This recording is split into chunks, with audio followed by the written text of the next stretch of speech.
I will be showing y'all the diet that got me from looking like this. Bro, I used to be the Asian kid from Up to looking like this. Now, hey. I did not say I looked like that right now, okay? I don't want to misinform y'all. But what I am trying to say is if I implement this same diet and lock in for this next month, I'm gonna go back to looking good, bro. I appreciate the love and support of my last video. I do realize that my right side of the face isn't symmetrical to my left side, and that's just because growing up, I did sleep on my left side a lot. But I'm 100% sure it's just a chewing problem now because for these past 2 years, all I've been doing is sleeping on my back. I'm just gonna be really focusing on chewing on the right side of my face way more. I don't know, man. It just might be a genetics thing, bro. Look at this old picture of me. Nah, the mugshot is crazy, but you can see right here, even when I was like super skinny, you could clearly tell the right side of my face wasn't symmetrical to the left side. Hey, let's lock it in, man. Let's lock it in. I'm about to show y'all the diet right now. Hopefully you enjoyed the rest of this video. Like this video, subscribe to the channel if you are new. You don't want to miss out on my month 2 progress. All right, y'all, it is currently 5 a.m. right now. So for my breakfast, usually it depends on how I'm feeling, right? If I wake up and my stomach feels empty before I go to the gym, I will go ahead and eat a banana with 2 kiwis and then take my pre-workout. Banana and kiwis are just fast absorbing carbs that you can use for quick energy when you actually do get to the gym. Today though, however, I'm actually just going to take my pre-workout, take my electrolyte powder, and then head to the gym, just because I still feel like the dinner that I had from yesterday is in my stomach, so I can still use that for energy. All right, as you can see right here, I'm using the watermelon flavor from Element. This is the electrolyte powder that I use. It's really good because it provides 1,000 milligrams of sodium. So when you sleep, your body becomes super dehydrated. You're gonna need some form of electrolyte powder to basically just rehydrate your body. Now, if you don't have enough money to spend to get an electrolyte powder, that's totally fine.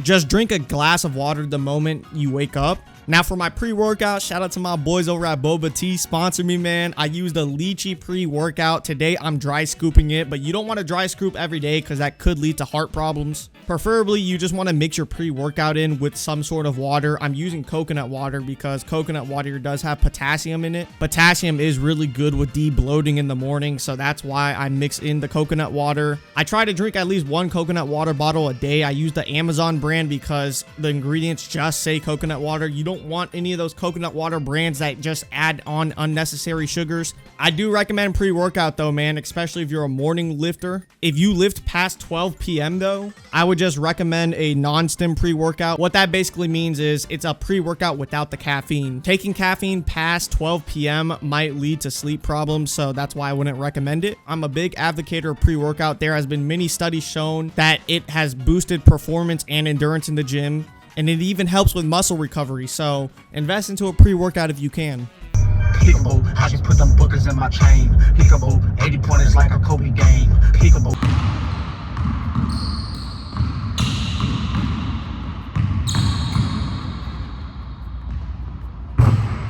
So today I did upper body. My whole workout routine can just be a separate video itself, so let me know if you want to see that. I currently lift 4 times a week. When you're lifting, man, I will say go as heavy as possible. Even if you are on a calorie deficit, you don't want to lift for endurance, man. When you lift as heavy as possible while on a cut, you're going to preserve that muscle. So when you are dropping pounds on the scale, most of that is coming from fat, not your muscle. A lot of people lose weight and don't know why they still look the same. And it's simply because you're not exercising hard enough to build that muscle or preserve it. So after my workout, I will chug down a protein shake. This is a matcha flavor protein shake. And then I'll also take a scoop of creatine with it too. Now, I'm not going to lie, if you guys love matcha, I do recommend the flavor at Boba Tea protein way more. I was just trying out this new matcha brand just to see if it was good or not, but it's all right. Boba Tea protein definitely still has the better matcha brand. These powders are pretty expensive though, so if you want something cheap, just go look into a protein powder at Optimum Nutrition. Banana cream is my favorite protein powder from that brand. All right, moving on. I'm about to show y'all how to prep this ground beef. You can see this is 93 lean, 7% fat. I got this at Walmart. You want to get your ground beef in a package like this because you will save a lot of money, and this should last you for like a week. And then for the chicken, I'm about to show y'all how to prep it so that it's not dry and you will actually look forward into eating chicken. All right, for this ground beef, you want to go ahead and preheat your stove to 6, and you want to just let your stove sit there for about 4 minutes. Once it's been 4 minutes, you want to go ahead and use some sort of cooking spray. You don't want to use butter or any type of oil because it is going to be unnecessary calories, especially on the cut. I do use this butter spray from Walmart and it's really good. Now you just put your ground beef in there and you want to just chop it up and spread it evenly on the stove. When it's spread evenly on the stove, let it sit there for like 2 minutes and then flip it around so you can cook the other side for another 2 minutes. After that, you want to put in this taco seasoning, bro. This taco seasoning is gonna save your life, bro. Ground beef, it tastes very stale, so you want to go ahead and put a generous amount of taco seasoning in there. As a person who has tasted ground beef that hasn't been seasoned well, I just know the perfect amount of seasoning now because ground beef can taste good if you season it right. I use garlic powder too and black pepper. You just want to mix up all these ingredients until your ground beef isn't red anymore. I do use a scale too, so we're gonna go in with 8 ounces of ground beef. You gotta go ahead and pick you up a food scale from Amazon, bro. They are really cheap and it's gonna save your life. Tracking your food will do you wonders. After that though, I'm just gonna go ahead and cook up 2 eggs. I put black pepper and salt on them. Some days it will differ though. If I'm feeling that I want 3 eggs or if I want an extra amount of protein, I'll put in some egg whites. But today I'm only going with 2 eggs with 8 ounces of ground beef. I will have a kiwi on the side. Now on this current diet, I am avoiding grainy carbs like bagels or oatmeal, except for one exception. I will go over that exception towards the end of the video. Now I want to emphasize that there is nothing wrong with good carbs like white rice, oatmeal. However, carbs will retain water onto your body. And I do realize water weight isn't fat. It comes and goes. But for me, it's more of a mental thing, right? If I'm losing this water weight and I can visually see changes into my body, it lets me to keep pushing onto my diet because I can visually see changes within my face, within my stomach, you know? Within the mirror, I can see visual changes. And at the end of the day, consistency is a big thing when it comes to weight loss. I do highly recommend only getting your carbohydrates from fruits. When you get lean, you can go back to eating rice. You can go back to eating pasta. But when you are cutting, I do recommend just eating little to no grainy carbs. So I just got done eating my first meal. After my first meal, this is when I usually take all my supplements. So the first one is a multivitamin, as you can see. 1 a day. Okay, I'll take one of those pills. The next supplement is vitamin D. This is really good for you if you don't get enough sunlight on some days. And then I take ashwagandha too. Ashwagandha just manages your stress levels. If you're stressing out all the time, it's really hard for your body to actually tap into your metabolism and burn fat. Just a fun fact for anybody who didn't know. And then I take krill oil. This is just a bougie version of fish oil. Once I run out of this, I'm just gonna go back to fish oil. There's really no difference besides krill oil being more expensive. But what this does is it just helps with heart health so that I can live past 50 years old. And then the last supplement is yohimbine. Yohimbine is supposed to boost your testosterone, and boosting your testosterone will allow you to build muscle.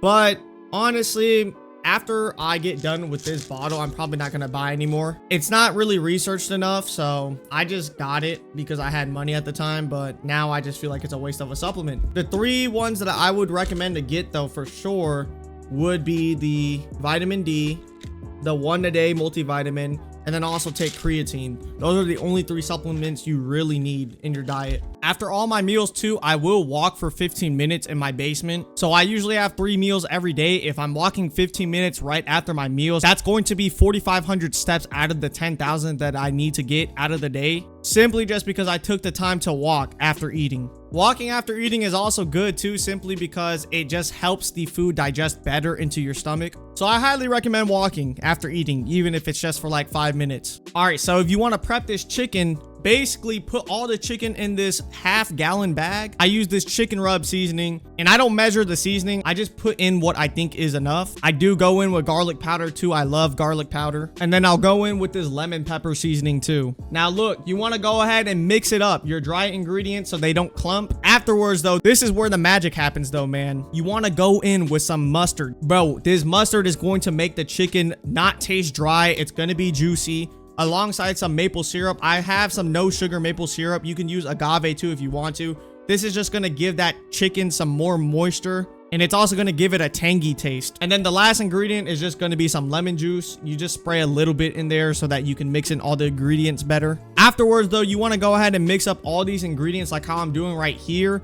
And go ahead and feel free to put in more seasoning if you don't think it's enough. So right here, I go in with another round of that chicken seasoning. And then you're just going to put this in the fridge and let it marinate for at least 4 hours before cooking. You can have this for the rest of the week. It tastes delicious, bro. All you have to do is air fry it. So my next meal of the day, as you can see, it's just chicken with some of that Ray's sugar-free barbecue sauce. This is a game changer, bro. This barbecue sauce has no sugar in it. Has like 5 calories. It's super good. And usually I do eat my chicken with a salad, but I ran out of lettuce today, so I'm just eating the chicken plain. We got a Greek yogurt bowl on the side too. So with this Greek yogurt bowl, I do have 1 serving of Greek yogurt in there with some frozen mixed berries. This is a game changer, bro. If you don't have the frozen mixed berries with the Greek yogurt, I'm telling you, it tastes so good. I squeeze in 20 grams of honey in there alongside 1 tablespoon of peanut butter, and you just mix it together and it tastes just like ice cream, bro. It's super good. It fills up your stomach. So usually if I do have a chicken salad, I'll wait and eat the yogurt bowl later on in the night. But today though, it was already like 9 p.m. So the second meal of the day, I just combined both of my meals and ate it together. And yeah, that's basically my diet, y'all. I'm gonna put the macros on the screen right now. It comes out to about 166 grams of protein, and this also differs from day to day too, so I might have more protein on some days just because I'm adding egg whites into my diet. All this food does come to about 1,300 calories though, so for the remainder of these calories, I will snack on different types of fruits throughout the day, like cherries or pineapples. Any type of fruit that I can get my hands on, I will snack on it. For me personally, to lose 2 pounds a week, I need to be eating 2,100 calories, so I have like 890 more calories to spare. I can use those calories to do multiple things, right? So like I said again, I'll snack on fruits throughout the day, and I will choose 3 days out of the week to treat myself to like a Snickers bar or maybe like a bagel too. So that's like the one exception to the carbs rule. If you're really locked in though, you really have no type of cheat snack. But hey man, we're human sometimes, and it's fine to just have something to enjoy, you know? Dieting doesn't have to be painful. So just choose 2 or 3 days out of the week to have some sort of cheat snack. Notice how I said cheat snack,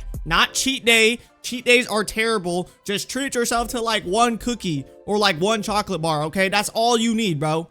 Stop thinking about the pizza. And then also too, I do play basketball. So whenever it's a day where I'm like going hard, going full sprints, maybe you're training for a marathon too and you're running a lot, that's when you've earned the right to eat like a bagel or some sort of oatmeal. But if you're not doing any of that and the only physical activity you're doing is lifting weights and walking 10,000 steps a day, bro, I promise you, you don't need any sort of grainy carbs. The diet that I eat in this video is plenty enough to fuel your body. But yeah, man, that's all I eat in a day in the life. Once I become super lean again and I'm shredded with the 6-pack, I'll make a follow-up updated video because maintaining a 6-pack is different from actually getting there. All right, y'all, I'm out. Have a great day.